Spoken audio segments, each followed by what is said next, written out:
The Caspiche project in Chile, elevation of approximately 4,200 meters. Chile is a favored destination for mining based on good legislation and strong support of the mining industry by government. Chile is known really as a gold and copper country, with operations throughout its length. The Caspiche discovery is near a city called Copiapó. And it's in an area, what we call the Maricunga, where there's many deposits owned by major companies. One of the closest of which, being Maricunga, is only 10 miles north of the Caspiche discovery. There's a road that gives excellent access to the property. The infrastructure relates to the mine 6 miles north of us. And here you're looking at the mineral leases that Exeter controls. And you see the Caspiche porphyry. The red shows the discovery. Now, this is a Google image. We're looking at a ridge in the foreground, is where we call epithermals, where Exeter and previous operators drilled a whole number of holes into gold, but nothing coherent. But the porphyry is really the target. It's the big zone that did not stick out of the ground, where drill hole 13, drilled by a drill rig similar to this, made the first intersection. So with rigs like this, we can drill to depths of up to 1 kilometer. And you can see now the drill holes that go into the property. Into that resource estimate that we have announced, there's 33 holes. And at the top, what we found was that there's in fact an oxide deposit with no copper above the gold copper deposit. So you can see 1.6 million ounces of gold in the upper zone. And immediately underneath it is the sulfide zone, where we're dealing with gold and copper sulfides, such that you don't produce bullion from that, you produce a concentrate, should the project move to production. So this is looking at the underlying zone. This is what we call the central higher grade zone. I refer you to the National Instrument 43101 report to giving these details, but you can see approximately 500 million tons containing 12.5 million ounces of gold, 3.3 billion pounds of copper. Now that's the central zone. You can see it's very coherent, and it's wrapped in a lower grade zone, so that now we're looking at 1 billion tons at 0.55 grams per ton gold, 0.22% copper. This is the 18 million ounces of gold inferred category that I've referred to in the sulfide resource. Now, exploration will continue on the deposit. But when AMEC, the engineering firm who did the NI 43101 resource for us, they designed a conceptual pit to look at what could be considered economic based on their assumptions. And that showed the deposit. You can see the upper gold-only zone with the sulfide zone underneath it. Now, I'm not to say that this is a mine and that's what the mine will look like. There's considerably more work to be done.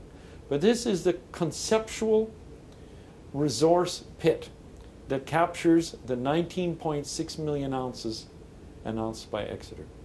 I'm going to talk here now about the kind of the development schedule and how we're moving forward with this, because it's really relevant in terms of Exeter.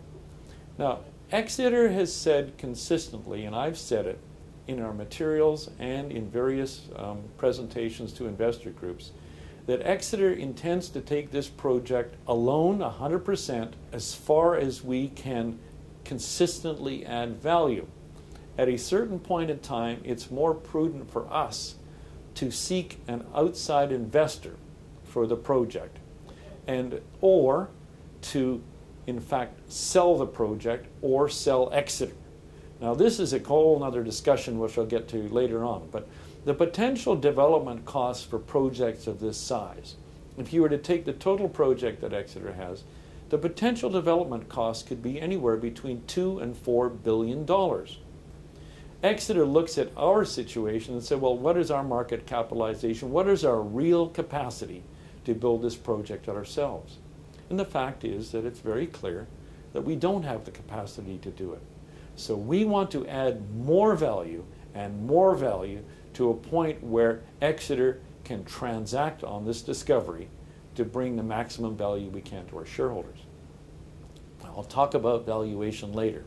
But the drilling that we're doing today, and we have 4 drills on site. So we're drilling so that by the end of quarter Q1 in 2010, we'll have finished drilling so that we are again calculating resources mid-next year. I've said we think it's potentially bigger, but also by infill drilling, we are going to convert the inferred resource to indicated, or at least a significant part of it. You can see environmental work will continue. That's baseline work. You can see water and power studies. You can see engineering aspects to it. And what we're doing here is addressing the big risk areas for these projects. Environmentally, ongoing process.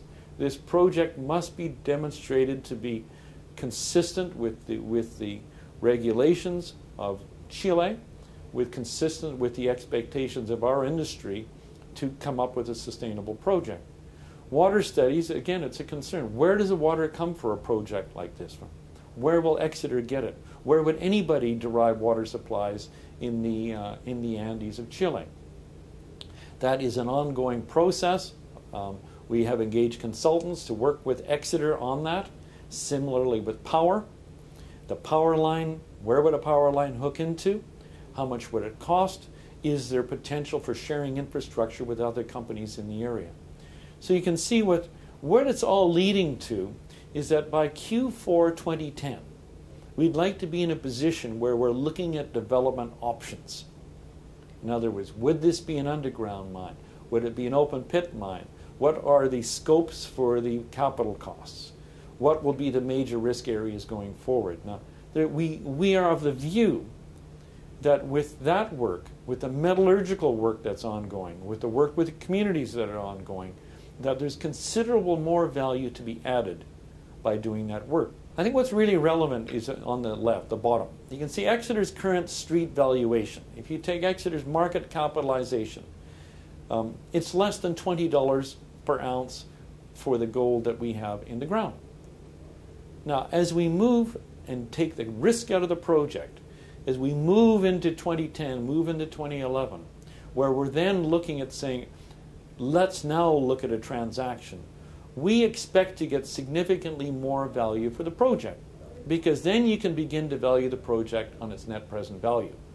Today you can value it, Exeter, on its optionality on gold price because we're not yet in production. But as you move towards as you move forward to where you could contemplate production, you create more value. So that's what we're doing, and with a view that whether we do a transaction in late 2010 or 2011, we would like to be in a position where we're doing a transaction at a premium to the net present value of the project. And I think our strategy here is well understood by investors. It's a way of not just being clever having made a significant discovery, but it's being clever in the way of transacting on the project and bringing value to the shareholders.